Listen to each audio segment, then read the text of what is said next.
Susan, why don't we start with you and then Penny to you. How important do each of you feel the personal visit is? What's been your experience in getting the personal visit? Under what circumstances do you accept that personal visit?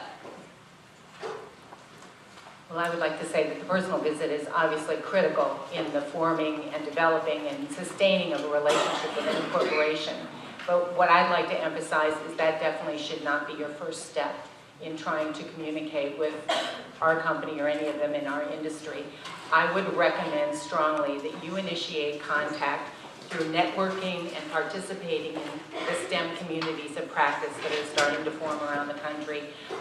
There are lots of activities going on in the STEM world, as you know, and increasingly our companies are involved in those, both at the national level and at the state and even local level. And we are increasingly encouraging other organizations, universities, other industry associations, school systems to come to those convenings, whether they be conferences, other kinds of forums. And so if you show up there and you start networking, you will come in contact with all of our companies.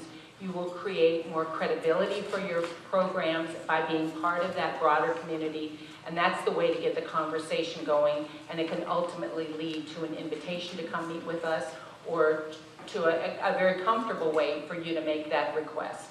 That would be my recommendation. Thank you. Penny, do you have thoughts to add to that? Just a couple. I think what Susan said is really important. It's a lot easier to make a personal visit after you've already met the person in some other shoulder-to-shoulder kind of situation instead of face-to-face. However, it may change from foundation to foundation. There's another foundation whose board I'm on, the Libra Foundation in Maine, that really actively discourages personal visits and looks to create an equal playing field for people by just making themselves available for looking at written applications. So you do have to know your foundation, but I think that what Susan said, being part of the community and participating as a good citizen in being seen that way is a really good place to start. Thank you. Megan, let me ask you, working in the corporate philanthropy realm as you do directly, we've heard from both so far how important doing your homework is before showing up at the table. What kinds of questions would you want to hear from a prospective grantee to let you know they've really done their homework well? What are some tips that you have so that you know this person is approaching us ready? I think it's critical. I think it's critical to investigate where your potential corporate partners are already engaged. So having some sort of relationship with the institutions that they are already aligned with, so you can see what types of activities they're supporting, and also knowing what the mission or strategy of their corporate outreach is. So if you're coming to them with something that they clearly state on their website or any kind of other materials you have from them is not something they fund, that's a pretty quick way to know. But I think also doing your homework and seeing if you have someone on your board, in your volunteer ranks, or another way that already are an employee or an executive with the company is also a great way to get some additional intel onto what the company is focusing on. Now, we had talked earlier, if I can just ask a follow-up on that, when we had talked earlier about what wide variation there is on corporate websites in terms of how much they'll disclose about their corporate philanthropy.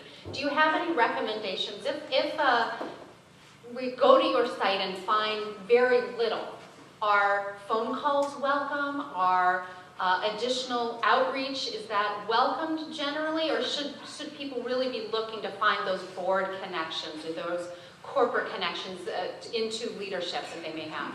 Yeah, it can be challenging. I can tell you that we don't publish my telephone number on the website, but I entertain a lot of phone calls, and I feel, and I'm not speaking for everyone here, that it's part of my job to at least have a brief conversation if we're on the same page and looking at the same thing. So I think we all have corporate philanthropy, community outreach, corporate responsibility that reside in different parts of the company, so you are going to have to do a lot of homework. We don't make it easy, it's not one-stop shopping. So I think phone calls are welcome, and also I think that they save both of us some time to really get out there we're both, is it a mutually beneficial partnership potentially down the road? Do we have the same interests and goals? And I don't want an organization or an institution to invent something just to get dollars from us, because I think that's also a strategy that's out there. I think it's really relying on your core competencies and looking at your human capital. So. And it's really easy to see through those times when there is a grand invention that is not based in reality, I'm sure, on that side.